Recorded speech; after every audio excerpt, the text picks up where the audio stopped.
right. Hey, well, good morning, wildlife. Go and grab a Bible if you don't have one. How you guys doing? Awake? Good. Jacob, how are you? Fantastic. Hey, guys, go ahead and grab a Bible. If you are back there and you forgot to bring a pen with you or you ate it, you can borrow one of ours. All we ask is you don't eat it, you don't chew it, you don't stab someone with it. That's called murder. All right, so go ahead and grab one. Hey, as we head into this time, we have what we call a message note sheet. It's a blue and white piece of paper. If you have one, it looks just like this. Go and wave above your head. Awesome. Hey, this is a great way to follow along as we head into this time of teaching. If you notice on the front and the back, there's some fill in the blanks. If it's your first time, those are a great way to follow along throughout this time. The fill-ins are going to be on the screen behind me. This is a great way to follow along. Use it as a tool. It's not a test. It's not a quiz. We're not trying to trick you in any way. It's also an awesome opportunity if you want to draw something. I don't know. Hey, if you and I haven't had the chance to meet, my name is Johnny, and I'm the pastor here at Wildlife, and we are about to head into a time of teaching. But before we do that, I want to highlight one last time. This Wednesday is Ditch the Guys, Ditch the Girls. So this Wednesday, we are actually going to be bringing a panel of men and women to answer some of the questions you guys have been asking over the last few weeks or so. So if you have any questions at all about any form of relationship, whether it's with parents, friends, our teachers, our cousins, or as we talk about dating this morning, if any question comes up, some of you are like, what? If any question comes up during this time, I would encourage you, maybe write it down or just try to remember it. And at the end of the service, we're going to have an opportunity for you guys to write down any questions you may be having. These are completely anonymous, means we don't know who's asking these questions, which hopefully should bring encouragement that you can be as honest as possible. All right. And then this Wednesday at 6:30 over in the Rage, we're going to be hopefully answering a couple of these questions for Ditch the Guys, Ditch the Girls. All right. Sounds good. Hey, I'm going to go ahead. I'm going to pray for us. But before we do that, we've been in this series over the last few weeks called Relationology. This whole series is asking the question, hey, how do we build Christ-centered relationships in all forms of relationships? Week one, we've talked about how, hey, God designed us for relationship, whether it's with our parents, whether it's with our good friends, or God himself. We are designed for relationships. And for to be Christ-centered in all of our relationships means that Jesus is your top priority. He is the first thing you think about in the morning, and he is the last thing you think about in the evening. And to be honest, sometimes that's not always true for my life. But this is what we've been discovering in this series. So I'm going to go ahead and pray for us, and then we are going to start talking about dating and crushes. It's going to be so good. Let's go and pray. Jesus, thank you so much for this time. Jesus, we ask that your spirit, like Sadie said, would just be penetrating our hearts. Would you be doing a new thing in us? That Jesus, in a room this size, we have so many different emotions or experiences when it comes to you. So Jesus, we ask in this time, through the power of your Holy Spirit, would you be with our hearts, be with our minds, as we continue to walk through the series of what does it mean to have Christ-centered relationships, where you are the first thing we think about in all forms of our relationships. We love you. We thank you. It's in your name. We all said, amen. Hey, well, Wildlife, I want to take us back to the good old days. You guys remember the good old days? Like back in the day when you thought the opposite sex was completely disgusting. You know what I'm saying? Some of you in this room are like, that's still today. But take us back to a time when we thought the opposite sex was just plain gross. Like as children, we invented what we call the cootie shot, which is to protect ourselves from all forms of germs from the opposite sex. Now, I'm going to show a quick clip to kind of illustrate this for a moment. It's from an old school movie, but I think it paints the picture really well. Check this out. You're not thinking about Darla, are you? No, of course not. Good. I wonder if she's not thinking of me, too. Why are boys such jerks? You're not thinking about alfalfa, are you? Oh, no way. Are you sure? Babes are like a bad song. Once you get them stuck in your head, You can't get them out again. Yeah, that's Why do they have to be so different? Girls get along with each other. Boys stand up for themselves. Girls care. Boys take what's theirs. Boys won't listen. All they want to do is talk. They like to moon ya. No, we don't.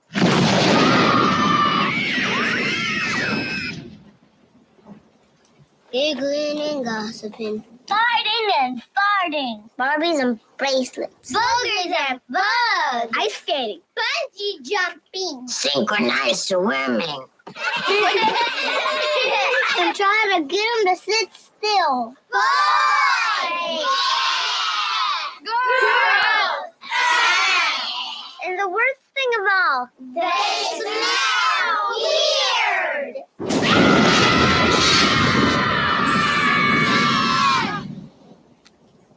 Oh, it's so good. Hey, if you've never seen that movie before, it's from like a billion years ago. It's called The Little Rascals. Check it out. It's awesome. I think the actors in that movie now are like 80 or something. I don't know. But hey, I think we were all there at one moment, or as we heard from a couple of us, we're like, we're still there right now. But remember those good old days, right? When they're like, man, that's disgusting. I would never even think about it. And then one day, everything changes. We wake up and the next thing we're just like, actually, I have these emotions and feelings that are like, actually, maybe they're not so gross at all. And the reality is that your hormones have kicked in, and the truth is you are now a teenager. Welcome to being a teenager. And when we hit that point, this idea of dating becomes very real. It becomes an obvious issue.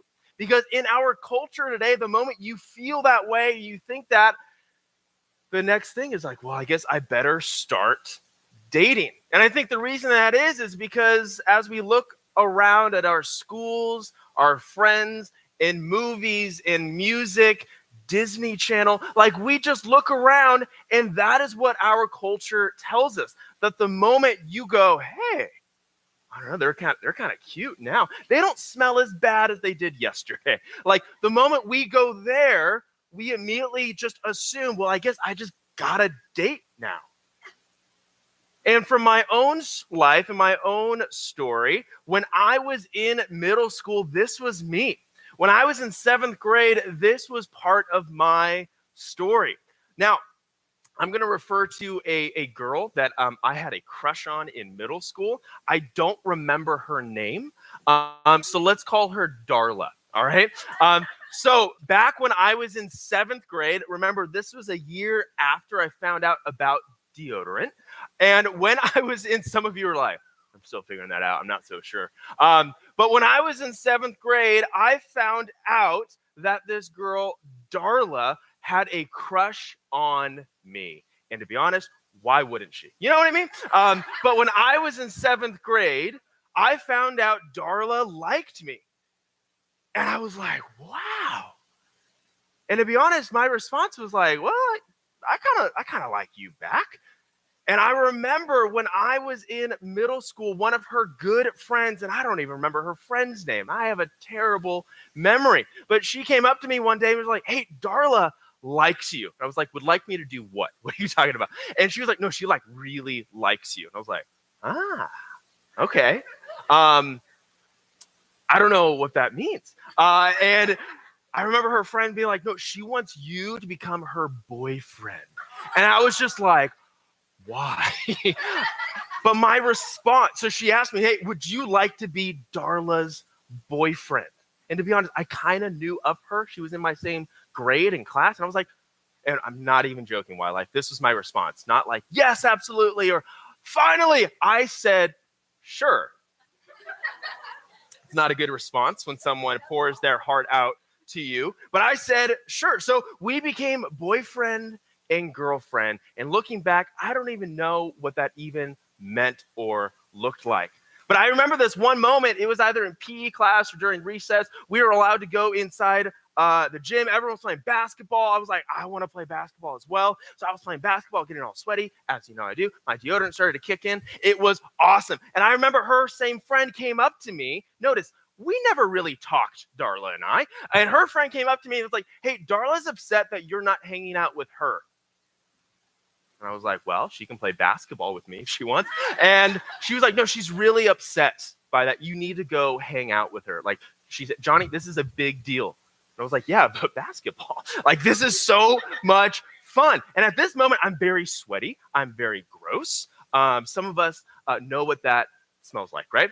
So I was like, okay, well, I guess I'll go hang out with Darla. So I go up, and again, like, we would only like talk kind of. This is not a good relationship, by the way. We'd only talk kind of. We definitely would text back and forth a lot more than we would talk in person. Maybe for some of you, you're like, that's my life. Don't do that, all right? But I remember this moment, and I would go sit down next to her on the bleachers with all of her friends around. It's a lot of pressure, by the way. And again, everyone wanted us to date. And I was like, we're doing this dating thing. And I remember just sitting there thinking, one, I probably smell disgusting. And my second thought was, I would really like to go back and play basketball right now. But that was my experience, that I really didn't understand what the point of dating was. I thought it was just designed just to hang out. If someone likes you and you kind of like them back, I guess you're gonna start dating now. And for me, looking back, I had a terrible, terrible view of what dating is. And it was fed to me by the culture around me. Again, Disney Channel, social media. It was fed to me that, hey, if someone likes you or you have these feelings or emotions, you better act on it.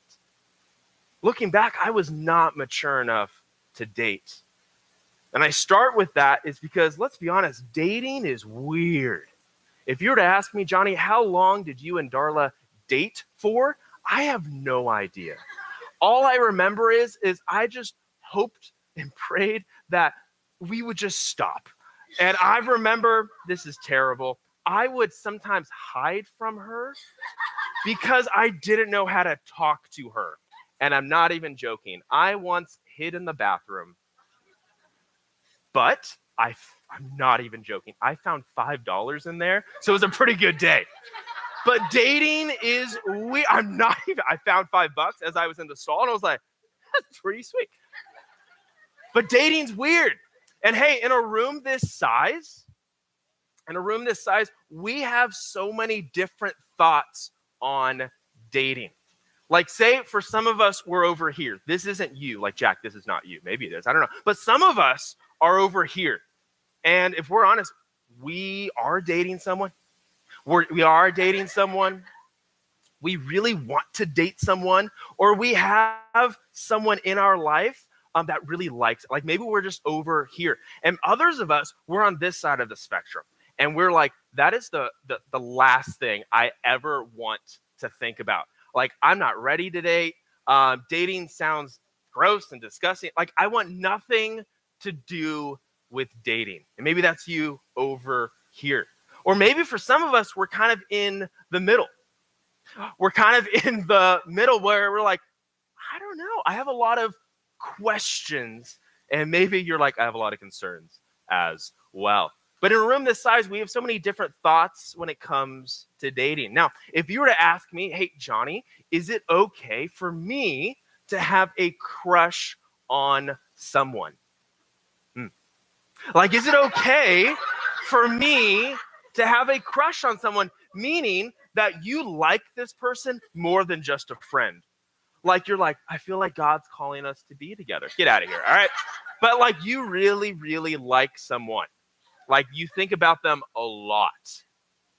And maybe for you, you're like asking that question, like, is it okay for me to have a crush on someone? Like, maybe for you, you have these butterflies. You know what I'm thinking? Like, you have these, like, when you think about them, when you see them, you're like, I have died and gone to heaven. Like, this is awesome. Like, maybe you have those emotions. And if you were to ask me, hey, Johnny, is it okay to have a crush? I would say, yeah, sure. It's totally okay to have a crush. And then the follow-up question you might ask, or you might be thinking right now, is like, well, is it then okay for me to date this person in middle school? Like, is it all right for me to date someone at all in middle school? Maybe you're asking like, hey, is it a good idea? And to be honest, people, middle school, they have asked me this question and I've given them advice and they've done the exact opposite of that. Which to me, I'm like, why did you ask, first off? If you really want to ask this question, I hope that you have this posture of, am I willing to listen to some wiser counsel? Which is funny because that's me, but it's really not. I've made a lot of mistakes when it comes to this. But maybe for you, you're asking this question, should I date in middle school? And I would ask, hey, well, are you ready to put the time and money and energy into this form of relationship that you are thinking of Jesus first and asking the question, how can I care for this person and point them to follow Jesus super, super well? And you might go, what? But here's the question, should I date in middle school? And I'm going to be honest with you. I would say no. I don't think it's a good idea. Now, before you stop listening and plan to throw a shoe at me, let me kind of unpack this further. That, hey, I don't think it's a good idea to date in middle school. And with the time we have remaining, I want to unpack the reason why. And hey, what does God's word have to say about this topic? Now, my goal with this time is that I want you guys to start wrestling with some thoughts that I am going to share. Because here's the truth. The main reason why I don't think dating in middle school is a good idea, I don't think it's the wisest thing you could do, is truthfully, is that I don't think we fully understand what dating is for. I don't think we have an understanding of what dating is for or the purpose of dating. Now, what I want to do for us is your first filling on your note sheet, I want to define what I mean when it comes to dating and the purpose of it. Now, again, if you have any questions at all about dating, again, we're having a Ditch the Guys, Ditch the Girls this Wednesday. At the end of the service, fill out a card in the back. They're completely anonymous. We don't know who is asking, which gives you the confidence to ask boldly. So here's the purpose of dating. Super simple. There's more we can unpack here. We just don't have the time. Here's the purpose of dating. Your first fill-in on your note sheet is this. The purpose of dating is to pursue Jesus in marriage.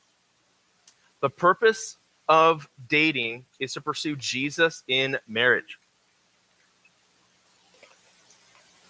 Now, quick sidebar with that. If you were to ask, well, like, hey, in the Bible, where does it talk about dating specifically? Like, maybe for you, you're like, is there a certain age to start dating? 80. Is there a certain age to start? I'm joking. Is there a certain age to start dating? What does the Bible say about that? Who to look for, who not to look for, who to avoid? Like, what does the Bible say about that? And here's the truth is that, hey, the Bible doesn't talk about dating. It doesn't. And the reason behind it is because during the Bible's time, when it was written, during the culture it was in, dating was not a thing. People would actually have arranged marriages that the separate parents would come together. It's like, hey, you are now going to marry this person. Sometimes it'd be like, you marry this person and I will give you a cow. I don't know. Like, you will get to this goat and my daughter. I don't know how it works. But the Bible doesn't talk about dating. It does talk a lot about marriage, and there's a lot of wisdom found in the Bible that we can use to help us think this through. So listen to this in Genesis chapter 1, verse 27. It's there on your note sheet. It says this. So God created mankind, humanity.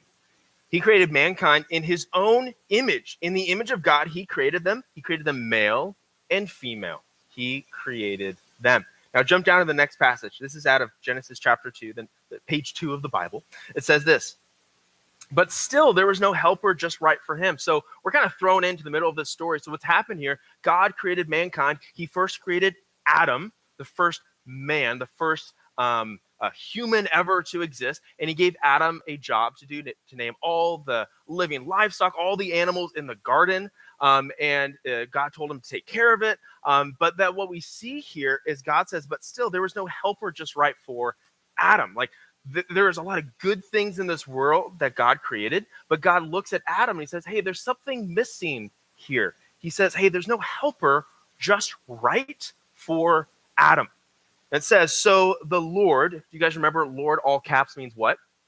Yahweh. We were thinking about that earlier. Good job. So Yahweh caused the man to fall into a deep sleep. And while the man slept, Yahweh took out one of the man's ribs and closed up the opening. Then Yahweh made a woman from the rib, and he brought her to the man. At last, the man exclaimed, this one is bone of my bone and flesh of my flesh. We see some poetry there. It's really beautiful. She will be called woman because she was taken from man. And this is the one thing I want you to catch, verse 24. This explains why a man leaves his father and mother and is joined to his wife, his helper, and the two are now united as one. Another translation says the two are now one flesh. They are united together as one. So the Bible talks a lot about marriage, but it doesn't talk at all about dating. But there is a lot of wisdom from the Bible that we can use to help us pursue dating well with God's wisdom in mind. But here's the thing. If I were to ask you this question, and this is a rhetorical question, meaning, hey, I don't need you to answer it out loud. You could just think about it in your head. And I hope you wouldn't either point to someone either. You're like, that's you. Stop. All right. Here's the question. If you are someone that wants to date someone else, and here's the reality, this will happen eventually. Again, when you're 80, this will happen eventually. And maybe for you, this is happening right now, or maybe you know someone that this is very, very real, a friend at school or something like that. All right. Here's the question. I would ask you, hey, why do you want to date? Again, you ask me, hey, John, is it a good idea to date? I would say no, especially, in middle. I don't think it's a good idea. And then I would ask you the question, hey, well, why do you want to date? Why would you want to do this? Maybe for some of us in this room, we're just being honest. We're like, it just looks fun. It just looks like a lot of fun. I don't know. Maybe others of us in this room, if we're being honest, we're just like, I just feel really lonely. And there's something deep inside of me that there's just a void. And I've seen friends at school be in dating relationships, and they just look happy, and they're not as lonely from the outside. And I don't know. I think that might be a good idea. Or maybe another one is you're just being honest. You're like, everyone else is doing it. You have friends at school. They're like, well, everyone else at school is dating. Why not me? And there's so many factors when it comes to dating. One is do you have any money? If you, guys in the room, you should always pay for the dates, all right? Ladies, you're welcome. But hey, do you have any money to pay for the date? Not your mom's money. Do you have money? How awkward would it be? You're going on a date, and your mom's driving you to said date. Your mom's part of the date, all right? It's weird. And she's like, all right, honey, I'll pick you up at, 8 o'clock or whatever. And she gives you $45. You're like, thanks, Mom. That's awesome. That's not your money. Basically, you're not going on a date. Your mom is helping you go on that date, which is weird. So do you have any money? Do you have some sort of income where you can provide this regularly? Second one is this, do you have a car? Can you drive said person to and from wherever the date is going to be? Again, it'd be really weird if your mom is dropping you off at the movies and then after she picks you up from the date. How awkward would that be? Your mom's just sitting in the car waiting for you, and you're like, goodbye, my mom's here. That's just awkward and weird, right? Maybe another one is hey, your age. Let's be honest. You're either 11, 12, 13, or 14. You're not ready to get married at all. You have no money. You have no car. You just hit puberty. You're figuring things out. You have no idea what life is like. Or maybe others of us in this room, it's maturity. Or even your own relationship with Jesus. Remember, week 1, your relationship with Jesus is your top priority. That is the first thing you should take into account. Would Jesus be pleased with this relationship? The truth is, I can't stop you from dating or wanting to date. I can't stop you. I can't just hold you down. That's terrible. Don't do it. I can't do that, all right? But I can't stop you from dating, But here's the thing, I don't think it's wise. So here's what I want to do. I want to unpack this big thing together with just a little bit of time that we have left. On the bottom of your note sheet, here's the big thing that we'll unpack together. When it comes to dating, we need to choose wisdom over foolishness. We need to choose wisdom over foolishness. Now, we're going to unpack this together. Well, what does wisdom look like? What does foolishness look like? Here's the thing. For all the guys in the room, where are the guys at? Yeah. All right. All the guys in the room.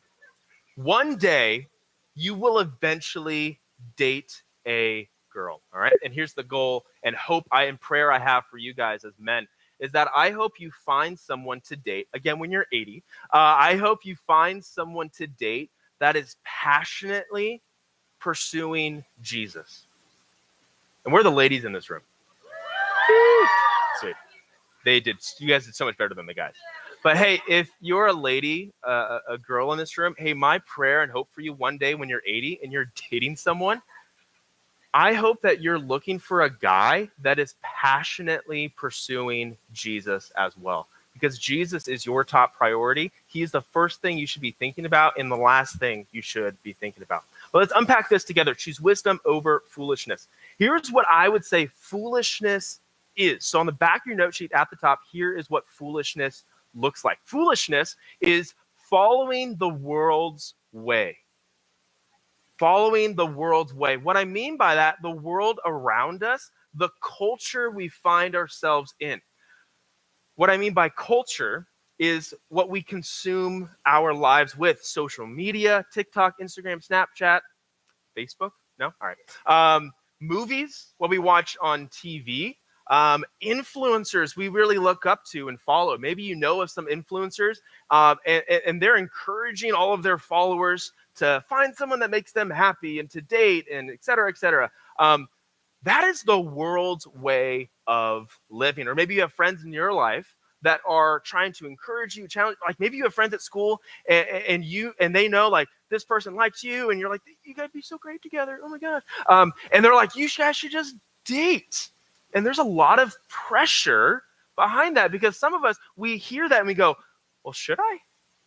Should I do this? That is the world's way, which is foolishness. The world looks at appearances, the looks, which is fleeing. It is gone tomorrow. It's here one day and gone tomorrow. What you watch shapes you. And the world tells us we should look at people's looks, their appearances, because that should be a priority to you. But then there's wisdom. Wisdom is God's way. Wisdom is God's way. I don't know about you. I want to live a life of wisdom. I want to live my life that is following God's way. Now, what's different about God versus us as people, God doesn't care about your appearance, which thank God.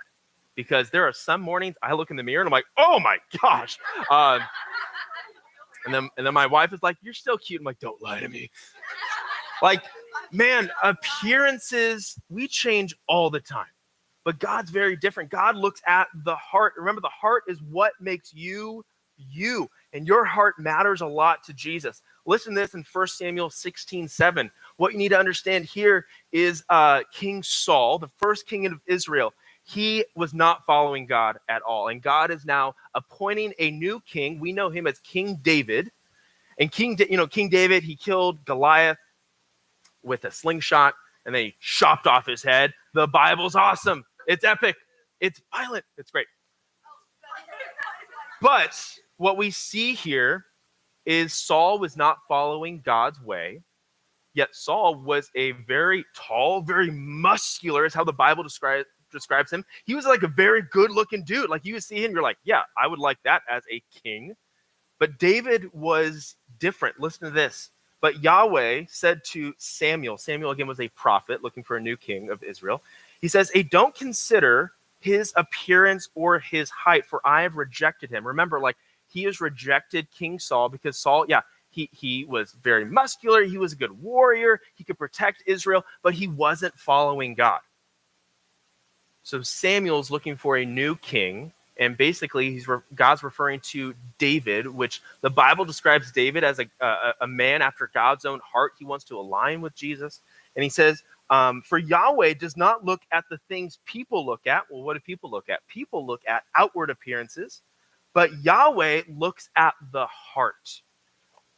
God cares so much about your heart rather than what you look like. Very different than how people judge other people.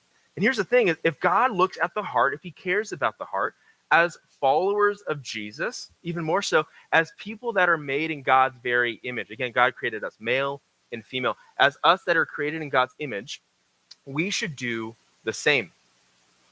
Now, again, God cares about your heart. Your heart is a big deal to Jesus, and Jesus wants your heart. So here's the thing I want you to catch. Write this down. Your relationship with Jesus should be your top priority. This should be somewhat familiar for us if we're here week 1 of this series. Your relationship with Jesus should be your top priority, meaning Jesus should be the first thing you think about in the morning.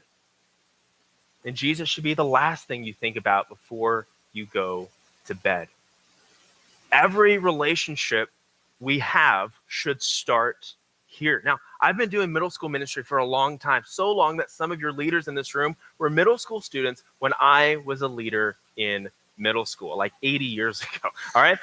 I've been doing middle school ministry for a long time now, and I've heard so many stories, and I've seen so many moments where middle school, the age 6th to 8th grade, is where God becomes real to so many students. And a lot of us start thinking through the question, well, who is Jesus? And God becomes very real in middle school. And I love this question. Who is Jesus? You know, Jesus in the New Testament, in the book of Matthew, he actually invites his disciples to respond to this question. Listen to this on your note sheet. Matthew 16, verse 13. It says, when Jesus came to the region of Caesarea Philippi, he asked his disciples, again, a disciple is a follower of Jesus, who do people say the Son of Man is? That's a title for Jesus. Jesus would also often refer to himself in the third person like this. Like, hey, who do people say the Son of Man is? They replied, well, some say John the Baptist, which is funny because that's Jesus' cousin. I don't know how people would think that. Others say Elijah, and still others say Jeremiah or one of the prophets. But I love this. Jesus invites them to answer the question themselves. But what about you? He asked. Who do you say I am? You know, in middle school, that's the first time often where a lot of us start to wrestle with that question. Your top priority in life should be following Jesus. Even before you start dating someone, even when you start dating someone. Because when you start doing that, if you have a consistent rhythm with Jesus, and one day when you're 80, and you find someone else that is pursuing Jesus as much as you are, if not more, man, you guys are going to come together one day in marriage and continue to pursue Jesus as one united body.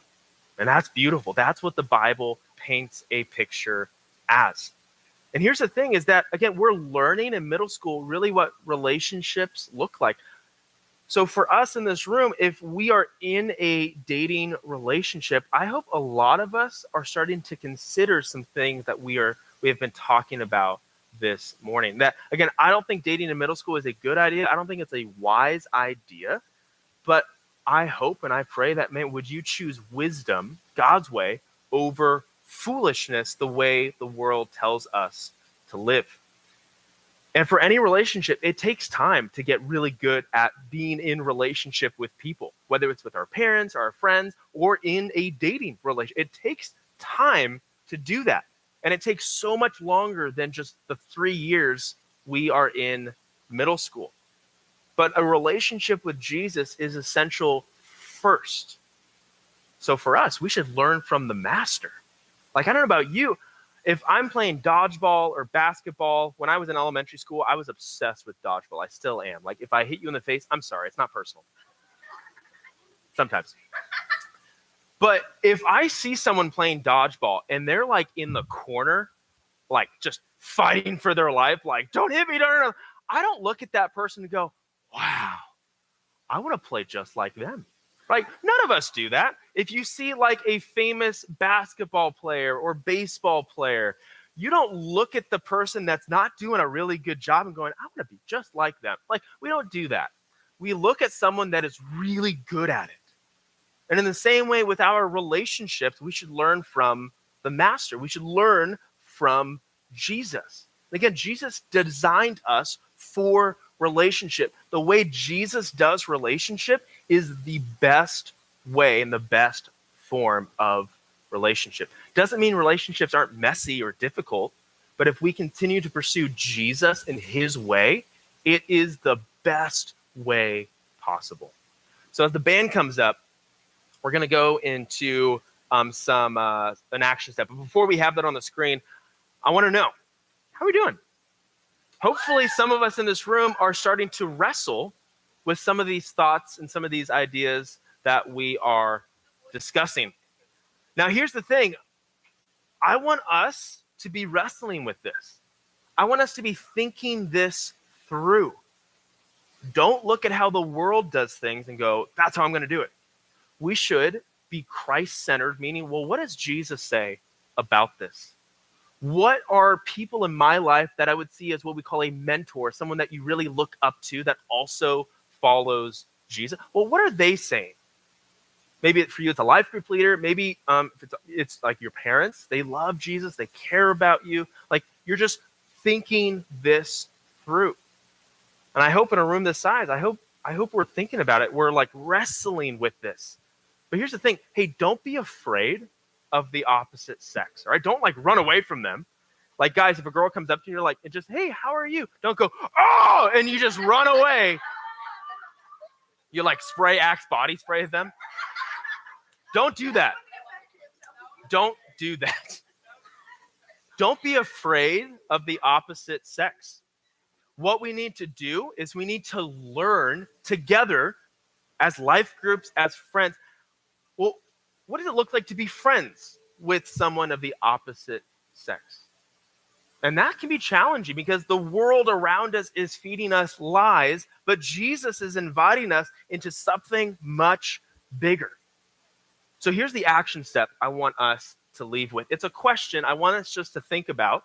And this might take some time to think about and wrestle with, but I encourage you to grab a life group leader, grab someone you really look up to that is also pursuing Jesus, someone significantly probably older than you that maybe has been here. Here's the question.